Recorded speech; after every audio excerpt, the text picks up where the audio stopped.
നമ്മൾ തിരുവനന്തപുരത്തെ പെരിങ്കടവിളയിലേക്കാണ്. അവിടെ ജംഗ്ഷനിൽ 11 kV ലൈൻ, അതിലേക്ക് നമ്മുടെ ഫയർ ആൻഡ് റെസ്ക്യൂ ടീമിന്റെ രക്ഷാകരം എത്തുന്നു എന്നതാണ്. ആർക്കാണ് രക്ഷയായത്? ഒരു പ്രാവിനാണ്. ദൃശ്യങ്ങൾ കാണാം.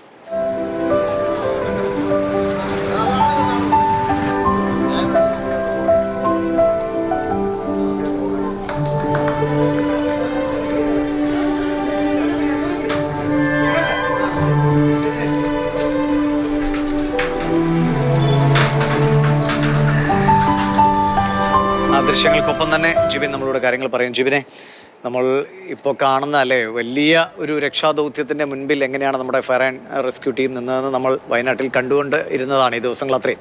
പക്ഷേ ഇവിടെ ഒരു പ്രാവിനെ പോലും രക്ഷപ്പെടുത്താനും കൂടി അവർ ഓടിയെത്തുന്നു എന്നതാണ്.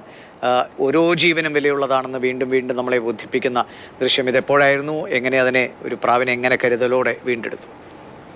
ഡിവിഷൻ നേരത്തെ പറഞ്ഞത്, അതായത് മനുഷ്യന് മാത്രമല്ല ഓരോ ജീവനും അതിന് അർഹിച്ച വില നൽകുന്ന, അല്ലെങ്കിൽ അതിന് അർഹിച്ച ആ ഒരു പ്രാധാന്യം നൽകുന്ന ഒരു സേനയെ മാറിക്കൊണ്ടിരിക്കുകയാണ് നമ്മുടെ കേരള ഫയർഫോഴ്സ്.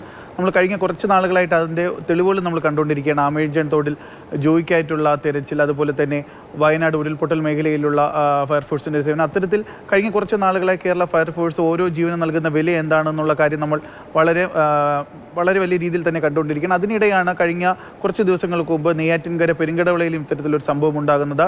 വഴിപോയ യാത്രക്കാരാണ് ഈ 11 kV ലൈനിൽ നൂലിൽ ഒരു പ്രാവ് തൂങ്ങിക്കിടക്കുന്നത് കണ്ടത്. ഉടൻ തന്നെ ഇവർ ഫയർഫോഴ്സിനെ വിവരം അറിയിക്കുകയും നെയ്യാറ്റിൻകരയിൽ നിന്നുള്ള ഫയർഫോഴ്സിൻ്റെ സംഘം സ്ഥലത്തെത്തുകയും ഒരു ഫയർഫോഴ്സ് വാഹനത്തിൻ്റെ മുകളിൽ കയറിക്കൊണ്ട് ഒരു തോട്ട ഉപയോഗിച്ചുകൊണ്ട് നൂലിൽ തൂങ്ങിക്കിടക്കുന്ന ഈ പ്രാവിനെ അവിടെ നിന്ന് അറുത്തെടുക്കുകയും ഉടൻ തന്നെ ഇതിൻ്റെ കാലിലുണ്ടായിരുന്ന ആ നൂലൊക്കെ തന്നെ അറുത്ത് അവിടെ ഉണ്ടായിരുന്ന മുറിവിലൊക്കെ തന്നെ മരുന്ന് തേച്ച് കൊടുത്ത് അത് കിട്ടിയതിന് ശേഷമാണ് ഈ ഒരു പ്രാവിനെ അവിടെ നിന്ന് അവർ പറത്തിവിട്ടത്. അതായത് വളരെ വലിയൊരു പ്രതിസന്ധി ഘട്ടങ്ങളിലൂടെ കടന്നു പോകുന്ന ഒരു സമയത്തും ഫയർഫോഴ്സുകാർ, വളരെ കുറച്ച് ഫയർഫോഴ്സുകാർ മാത്രമാണ് ഈ ഫയർഫോഴ്സ് സ്റ്റേഷനിലൊക്കെ തന്നെ ഉണ്ടായിരുന്നു. അവിടെ നിന്നുള്ള ആളുകളൊക്കെ തന്നെ വയനാട് പോയിരിക്കുന്ന സമയം കൂടിയായിരുന്നു. ആ ഒരു സാഹചര്യത്തിലാണ് ഈ ഒരു ചെറിയ ജീവന് പോലും ഇത്തരത്തിൽ വലിയൊരു വില നൽകിക്കൊണ്ട് അതിൻ്റെ ജീവനെ കാത്തുകൊണ്ട് പോകുന്ന ഒരു സംഭവം നമ്മുടെ ഈ നെയ്യാറ്റിൻകരയിൽ ഉണ്ടായത്. ശരിയാണ് ജിബിൻ, മനോഹരമായ കാഴ്ചയാണ്.